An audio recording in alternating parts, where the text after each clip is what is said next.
Hello students, today we will study about the applications of isotopic exchange reactions. इसमें हम surface area measurement और diffusion का process उसमें जो applications हैं isotopic exchange reactions की वो पढ़ेंगे. तो सबसे पहले surface area measurement. हमको पता है कि surface chemistry में जिसमें कि हम process of adsorption and catalysis पढ़ते हैं उसमें सरफेस एरिया मेजरमेंट जो है वो इम्पॉर्टेंट रोल प्ले करता है. और आइसोटोपिक लेबलिंग जो है एक बहुत ही कन्वीनियंट मेथड है जिससे कि हम सरफेस एरिया ऑफ पाउडर्स को कैलकुलेट कर सकते हैं. और ये कौन से प्रिंसिपल पे काम करता है कि जब हम कोई भी प्रेसिपिटेट को उसके सैचुरेटेड सॉल्यूशन के साथ कांटेक्ट में रखते हैं तो एक रैपिड एक्सचेंज ऑफ आयंस होता है between the surface of the solid phase and the solution. Example, the surface area of a given preparation of barium sulfate. तो इसमें हम सबसे पहले सैचुरेटेड एक clear saturated solution sodium sulphate का बनाते हैं which is free from solid particles. और इसमें हम 0.1 and 0.5 ml of tracer sodium sulphate of high specific activity डालते हैं. इसमें बच्चों जो सोडियम सल्फेट हमने ट्रेसर की तरह लिया है उसमें सल्फर हमारा जो है वो 35 हमने लेबलिंग करी है और माना कि ये जो सोल्यूशन बना है इसकी स्पेसिफिक एक्टिविटी क्या है S1 काउंट्स पर मिनट पर मिलीलीटर. अब हम ये जो सोल्यूशन हमारा बन गया सोडियम सल्फेट का सैचुरेटेड और जिसमें हमने उसको लेबलिंग कर दिया ट्रेसर से उसको हम उसमें 1 ग्राम अगर प्रेसिपिटेट बेरियम सल्फेट का ऐड कर दें 20 ml of the labelled sodium sulphate solution में तो एक रैपिड आइसोटोपिक एक्सचेंज होगा between the sulfate ions on the surface of the precipitate with the 35 sulfate ions in solution till an equilibrium is reached. तो एक हमारा जो precipitate था barium sulphate का और एक हमारा जो सोल्यूशन था सैचुरेटेड सोडियम सल्फेट का जिसमें कि हमने लेबल किया हुआ है तो उन दोनों के बीच में आइसोटोपिक एक्सचेंज रिएक्शन होगा. और हम कह सकते हैं कि जो हमारा बेरियम सल्फेट सॉलिड प्रेसिपिटेट के फॉर्म में था और सोल्यूशन में जो लेबल था उन दोनों के बीच में एक्सचेंज होके हमारे पास सल्फेट लेबल जो है वो सॉलिड पे आ जाएगा और सोल्यूशन में जो है वो सिंपल जो बेरियम सल्फेट वाला था वो चला जाएगा. तो इस तरह से हम कहते हैं कि सरफेस के ऊपर जो टोटल सल्फेट आयंस हो जाएंगे वो किसके प्रोपोर्शनल होंगे एक्टिव जो सल्फेट आयंस हैं. और इसी तरह से जो टोटल सल्फेट आयन सोल्यूशन में होंगे वो एक्टिव जो सल्फेट आयंस इन सोल्यूशन है क्योंकि एक्सचेंज हुआ है तो इन दोनों के इसके प्रोपोर्शनल होंगे. अब हम देख रहे हैं कि जो टोटल सल्फेट आयंस है ठीक है हम कह रहे हैं total sulphate surface upon total sulphate solution. तो यहाँ पर जो टोटल सल्फेट है वो किसके लिए है active plus inactive sulphate ions के लिए. और हमने प्रेसिपिटेट को क्या कर दिया सेंट्रीफ्यूज कर दिया. तो जो reduce specific activity of the solution होगी उसका मान हम S2 काउंट्स पर मिनट पर मिलीलीटर रख रहे हैं क्योंकि पहले जो एक्टिव स्पीशी थी जो लेबल स्पीशी थी वो सल्फेट में थी. अब एक्सचेंज होने के बाद वो प्रेसिपिटेट में चली गई है तो यानी कि सोल्यूशन में उसकी जो है एक्टिविटी कम हो गई जो कि S2 काउंट्स पर मिनट पर मिलीलीटर के बराबर हो गई. अब हम कह रहे हैं कि जो activity which is transferred from the solution to the surface of the precipitate is VS1 minus S2 and that remaining in the solution is VS2.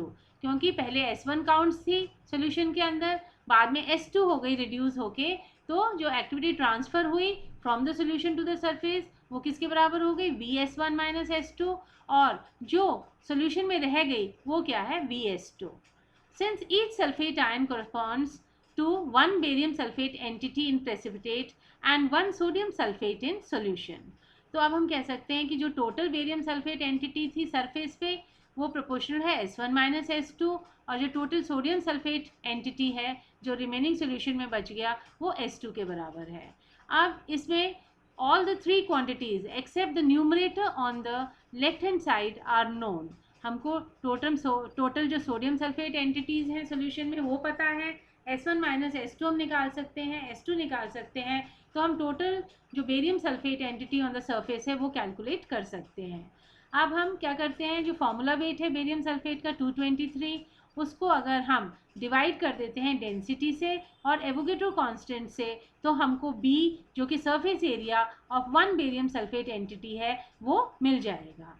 अब अगर हम बेरियम सल्फेट की डेंसिटी 4.5 ग्राम पर सीसी ले रहे हैं तो बी का मान 4.11 इंटू 10⁻16 सेंटीमीटर स्क्वायर आ जाएगा। तो इस तरह से हम कोई भी पाउडर या प्रेसिपिटेट का सरफेस एरिया निकाल सकते हैं। बच्चों अब हम सेकेंड इसका एप्लीकेशन पढ़ेंगे डिफ्यूज़न प्रोसेस में, है ना। तो डिफ्यूज़न प्रोसेस हमें क्या पता है कि इट इज़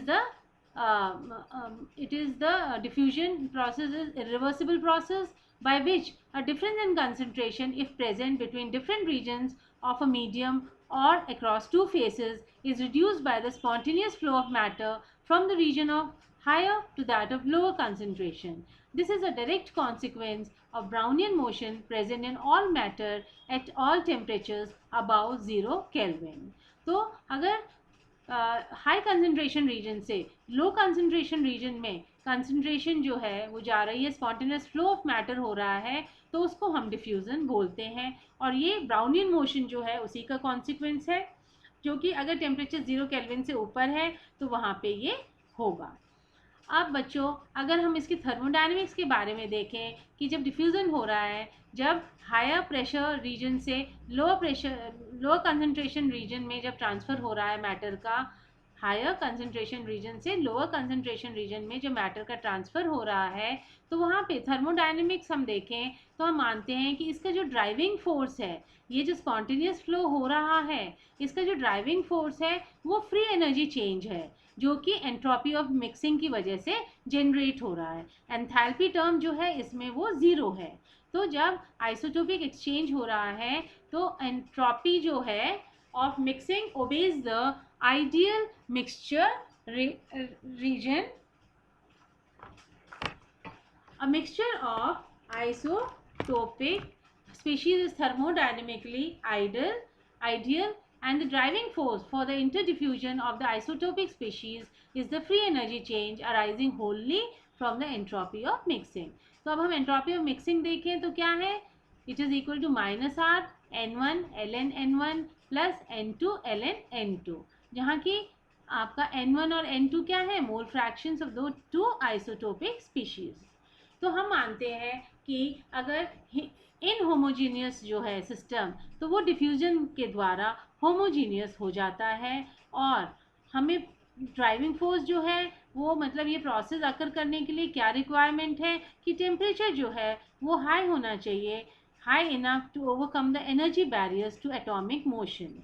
क्योंकि जब डिफ्यूज़न होगा तो जो एटॉमिक थोड़े रीअरेंजमेंट्स होंगे उनको करने के लिए तो हमारे पास जो एनर्जी है वो टेम्परेचर से it should be high enough. अब एग्जाम्पल के तौर पर अगर हम देखें कि हमारे पास ऊपर एक एटम ऑफ टाइप ए है ग्रीन कलर में और एटम ऑफ टाइप बी है ब्लू कलर में, तो ये डिफ्यूज़न से पहले जो है वो एक तरह से अलग अलग सेट्स में बने हुए हैं और डिफ्यूज़न के बाद जो है आपस में इनमें मिक्सिंग हो जाती है और homogeneous solution, homogeneous system generate हो जाता है। अब हम अगर देखें कि what is inter diffusion and self diffusion, तो इंटर डिफ्यूज़न क्या होता है, it occurs in response to a concentration gradient, ठीक है, इसको हम इम्प्योरिटी डिफ्यूज़न भी बोलते हैं। और बच्चों हमारे कोर्स में जो मेन है वो सेल्फ डिफ्यूज़न है। तो सेल्फ डिफ्यूज़न जो है वो क्या होता है, it is the diffusion of one species of matter, it may be molecule, atoms और ions into the same matter and at the same concentration, and hence chemically homogeneous system constitutes self diffusion। ये हम example लेके आपको समझाते हैं कि हमारे पास अगर KCl का क्रिस्टल या सोल्यूशन है और उसमें हम डिफ्यूज़न K प्लस या Cl माइनस की कराते हैं, है ना, जो कि सेम कंसंट्रेशन के हैं, तो उसको हम सेल्फ डिफ्यूजन बोलते हैं। तो हमने क्या डिफाइन किया कि कोई भी स्पीशीज़ ऑफ मैटर, चाहे मॉलिक्यूल हो, एटम हो और आयन हो, उसका अगर diffusion into the same matter और एट द सेम कंसंट्रेशन होता है वो हम उसको सेल्फ डिफ्यूजन बोलते हैं। It cannot be ordinarily measured due to indistinguishability of molecules or atoms of the same kind. However, by isotope labeling, self-diffusion can be studied. क्योंकि यहाँ पर आयन सेम टाइप के हैं तो उनको डिस्टिंग्विश करना बहुत मुश्किल है, इसलिए आइसोटोपिक लेबलिंग के द्वारा ही हम सेल्फ डिफ्यूजन को पढ़ सकते हैं। और इसका अगर हम इम्पोर्टेंस देखें सेल्फ डिफ्यूजन का, तो ये बहुत सारे फिनोमेना में इन्वॉल्व है। First, in the mass transport of gases, D, it relates to the mean free path lambda with the mean velocity. D जो है डिफ्यूजन कोफिशिएंट जो है 1/3 लैम्डा c के बराबर है और लैम्डा जो है हमारा मीन फ्री पाथ है। तो जहाँ पे मास ट्रांसपोर्ट ऑफ गैसेस हो रहे हैं वहाँ पे डिफ्यूजन जो आपका डिफ्यूजिविटी या डिफ्यूजन कोफिशिएंट जो है वो किससे रिलेट कर रहा है, मीन फ्री पाथ से। ठीक है, तो सेकेंड इसका एग्जाम्पल है कि ये कहाँ अप्लाई हो रहा है, इन आइसोटोपिक एक्सचेंजेस इन हेट्रोजेनस सिस्टम्स। जहाँ पे हमारा सिस्टम जो है हेट्रोजेनस सिस्टम है वहाँ पे हम इसको diffusion coefficient self diffusion coefficient को यूज़ कर रहे हैं। और तीसरा पोलरोग्राफी में जहाँ की लिमिटिंग करंट जो है एट डीएमई क्या होता है, ड्रॉपिंग मर्करी इलेक्ट्रोड, जो कि हम पोलरोग्राफी में लेते हैं जिससे पूरा हमारा सिस्टम को हम रीड करते हैं इलेक्ट्रोड के यूज़ करके। तो वहाँ पे it is related to the self diffusion coefficient of the ion discharge. वहाँ पे भी ये जो self diffusion coefficient of the ion discharge है उससे रिलेटेड होता है। Self diffusion has been studied in large number of metals, crystals, liquids and solutions. अब बच्चों हम थोड़ा सा अगर एग्जाम्पल लेके डिफ्यूज़न प्रोसेस को देखें तो हम देख सकते हैं कि अगर हमारे पास कॉपर और निकल इस टाइप से हमारे पास क्रिस्टल स्ट्रक्चर है जिसमें एक तरफ कॉपर है और एक तरफ निकल के एटम्स हैं, तो अगर लेफ्ट हैंड साइड में बिफोर अगर हम देख रहे हैं जो कि एक मतलब सिस्टम वो पहले जिस सिस्टम में है और बाद में हमने जब टेम्परेचर बढ़ा दिया तो एटॉमिक रीअरेंजमेंट्स और जो उनमें एंट्रोपी हुई, मिक्सिंग हुई, उसकी वजह से क्या हमको मिला वो आफ्टर वाली स्थिति में हम देख रहे हैं। तो शुरू में हम अगर ये नीचे हमारा जो ग्राफ है पोजीशन वर्सेस जो कंसंट्रेशन का, उसको अगर हम देखें तो लेफ्ट हैंड साइड वाले को देखें तो इसमें हम देखते हैं कि रेड कलर में जो है वो एटम्स कॉपर के हैं और ब्लूइश में जो है निकल के हैं। तो बच्चों शुरू में आप देखते हैं कि यहाँ सिर्फ कॉपर है तो निकल यहाँ पे ज़ीरो है, तो जो नीचे डॉटेड लाइन है वो आपकी ज़ीरो है उसमें निकल, और धीरे धीरे फिर निकल जो है वो 100% ऊपर जाके हम उसको शो करते हैं। ठीक है, इसी प्रकार से अगर हम लेफ्ट हैंड साइड से इस ग्राफ को देखें तो यहाँ पे कॉपर ज़ीरो है इसलिए वो हॉरिजॉन्टल नीचे आपके जा रहा है और बाद में जो है वो 100% हमको उधर यहाँ पे कॉपर ज़ीरो है, बाद में 100% वो कॉपर पे पहुँच जाता है। ठीक है, तो आपको ऊपर जो स्लैंटिंग लाइन 100% पे मिल रही है। अब अगर हम राइट हैंड साइड वाला देखें, जब डिफ्यूजन हो गया कुछ कॉपर के जो एटम्स हैं वो निकल की तरफ चले गए, कुछ निकल वाले जो है कॉपर की तरफ चले गए, मिक्सिंग हो गई। तो वहाँ पर अब हम इस ग्राफ में देख रहे हैं कि शुरू में तो क्या था कि यहाँ पर जो निकल था वो ज़ीरो था, अब धीरे धीरे निकल जो है वो शिफ्टिंग होती जा रही है। तो हम इस प्रकार से इस शिफ्टिंग को दिखा सकते हैं कि अब वो पहले की तरह नहीं था कि एक तरफ बिल्कुल ज़ीरो है और दूसरी तरफ बिल्कुल 100% है। यहाँ पे जो है उनकी कॉम्पोजिशन जो है अब वो इंक्रीज़ होती जा रही है दोनों तरफ। अब अगर हम देखें कि ये जो डिफ्यूजन हुआ इसके मैकेनिज्म क्या हैं, तो बच्चों दो मैकेनिज्म हम पढ़ते हैं, वैकेंसी डिफ्यूजन मैकेनिज्म और इंटरस्टिशियल डिफ्यूजन मैकेनिज्म। तो वैकेंसी डिफ्यूजन क्या होता है कि ये जो सेकंड के आपका जो है पहला एटम माइग्रेशन का दिखा रहा है और सेकंड जो है वैकेंसी माइग्रेशन का दिखा रहा है। तो फर्स्ट केस में जो है वो एटम जो है वो आपका ब्लू कलर से हम उसको दिखा रहे हैं, है ना, नीचे आपकी वैकेंसी दिख रही है उसमें। तो यहाँ पे एटम का माइग्रेशन हम शो कर रहे हैं और ऑपोजिट डायरेक्शन में जो है वैकेंसी का माइग्रेशन होगा। तो बिफोर द जंप जो है आपका ये फर्स्ट जो केस है वो वैकेंसी माइग्रेशन का है और जो सेकंड केस है वो इंटरस्टिशियल डिफ्यूजन मैकेनिज्म का है। तो हम कह सकते हैं कि वैकेंसी डिफ्यूजन मैकेनिज्म क्या है, जिसमें कि there is jumping from lattice side to lattice side and for which atoms need energy to break bonds with neighbors and to cause the necessary lattice distortions during jump. This energy comes from the thermal energy of atomic vibrations. The direction of flow of atoms is opposite the vacancy flow direction. ठीक है, तो अगर एक lattice side से दूसरी lattice side पे jumping हो रही है तो उसके लिए एनर्जी नीडेड है क्योंकि बॉन्ड्स को बीच में नेबरिंग उस पर जाने के लिए बॉन्ड्स ब्रेक होंगे और उसके लिए जो नेसेसरी एनर्जी है वो थर्मल एनर्जी से हमको मिल रही है which is EAV KB into T। ठीक है, टेम्परेचर के ऊपर वो डिपेंड करेगी। और एटम्स जिस डायरेक्शन में फ्लो करेंगे उससे ऑपोजिट डायरेक्शन में वैकेंसी फ्लो करेगी। और इंटरस्टिशियल डिफ्यूजन मैकेनिज्म क्या है, अगर जो बीच में गैप्स रहते हैं, जो हमारा क्रिस्टल स्ट्रक्चर है, एटम्स जो है उनका अरेंजमेंट है, उसके बीच में जो स्पेसेस होते हैं उनको हम इंटरस्टिक्स बोलते हैं। तो interstitial diffusion is generally faster than the vacancy diffusion because bonding of interstitials to the surrounding atom is normally weaker and there are many more interstitial sites than vacancy sites to jump to, and it requires therefore small impurity atoms, example carbon, hydrogen, oxygen, to fit into the interstices and host. तो interstitial diffusion जो है वो उनका जो atoms का जो arrangement है उनके बीच में रहते हैं, इसलिए ये वीकर रहते हैं और इनकी जो है क्वांटिटी जो है वो ज़्यादा इंटरस्टिशियल साइट्स रहते हैं देन वैकेंसी साइट्स। और इनमें जो है वो छोटे एटम्स, हम impurity atoms carbon, hydrogen, oxygen use करते हैं।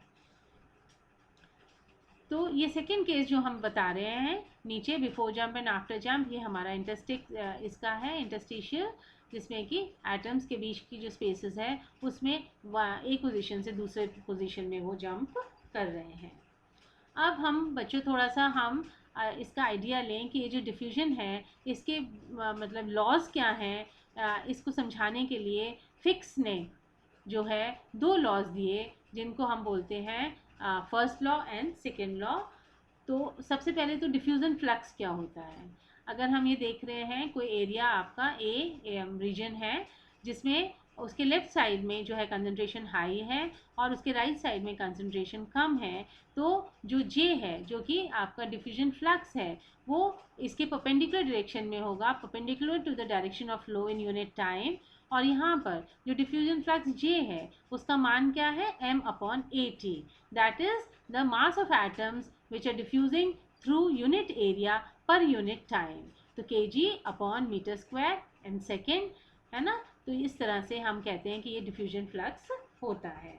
अब there are two more process, steady state diffusion and non steady state diffusion. तो स्टेडी स्टेट डिफ्यूजन किसको कहते हैं, जिसमें diffusion flux does not change with time. जब टाइम चेंज हो रहा है तो उसके साथ डिफ्यूजन फ्लक्स नहीं चेंज हो रहा है। और इसके लिए फिक्स ने फर्स्ट लॉ दिया डिफ्यूजन का, जिसमें कि एक्स डायरेक्शन के अलॉन्ग जो है डिफ्यूजन फ्लक्स वो किसके प्रोपोर्शनल होगा, कंसंट्रेशन ग्रेडियंट, यानी कि diffusion flux J is equal to -d into del C by del X. तो जो डिफ्यूजन फ्लक्स J है वो किसके प्रोपोर्शनल है, concentration gradient del C by del T, है ना। और D क्या है यहाँ पे, डिफ्यूजन कोफिशिएंट है। तो the concentration gradient is often called the driving force in diffusion. The minus sign in the equation means the diffusion is down the concentration gradient. तो यहाँ पर हम देख रहे हैं एक्स एक्सिस के अलॉन्ग जो है, जब high concentration to lower concentration में आपका डिफ्यूजन हो रहा है तो आपका जो फ्लक्स होगा वो परपेंडिकुलर डायरेक्शन होगा टू द फ्लो। और आपका जो ये कंसंट्रेशन ग्रेडियंट है del C by del X, इसको हम ये जो लाइन है इससे कैलकुलेट कर सकते हैं। अब है non steady state diffusion, that is the Fick's second law. तो बच्चों ये जो आपकी इक्वेशन है -d del C by del X, इसको अगर हम j is equal to -d del C by del X इससे प्लॉट कर रहे हैं तो आपने क्या, नीचे हमारा क्या है, डेल एक्स है और साइड में क्या है हमारा एक्स एक्सिस के लॉन्ग है del C by del X है। तो स्ट्रेट लाइन का हम स्लोप से इसको कैलकुलेट कर सकते हैं। अब नॉन स्टेडी स्टेट डिफ्यूजन में क्या है आपका फिक्स सेकेंड लॉ।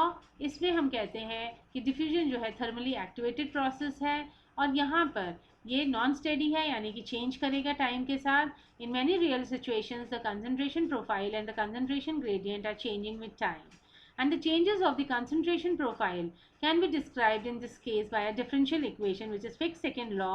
और ये हमारी इक्वेशन क्या है, del C by del T is equal to del by del X D del C by del X. ठीक है, तो ये हमारी इक्वेशन हो जाती है D del square C upon del X square. अब हम पहले भी हमने कहा कि एक लैटिस साइड से दूसरे लैटिस साइड में जाने के लिए एटम्स जो हैं उनको एनर्जी चाहिए to break the bonds with neighbours and to cause the necessary lattice distortions during jump. और ये जो एनर्जी उनको चाहिए इसको हम एक्टिवेशन एनर्जी बोलते हैं फॉर द वैकेंसी मोशन। तो अगर हम ग्राफ में इसमें देखें तो हम देख रहे हैं कि यहाँ पे एटम्स हैं और यहाँ पे वैकेंसीज हैं। तो जब एटम्स जो हैं वो वैकेंसीज के स्पेस में जा रहे हैं तो वो तभी जाएंगे जब वो एटॉमिक रीअरेंजमेंट होगा, उसके लिए उनको एक्टिवेशन एनर्जी मिनिमम चाहिए। तो इस प्रकार से हम कहते हैं कि activation energy EM has to be supplied to the atom so that it could break the interatomic bonds and to move into the new position। तो इस प्रकार से बच्चों हमने देखा कि आइसोटोप एक्सचेंज रिएक्शन के द्वारा हम सरफेस एरिया मेजरमेंट भी कर सकते हैं और हम डिफ्यूज़न की स्टडी भी कर सकते हैं। Thank you.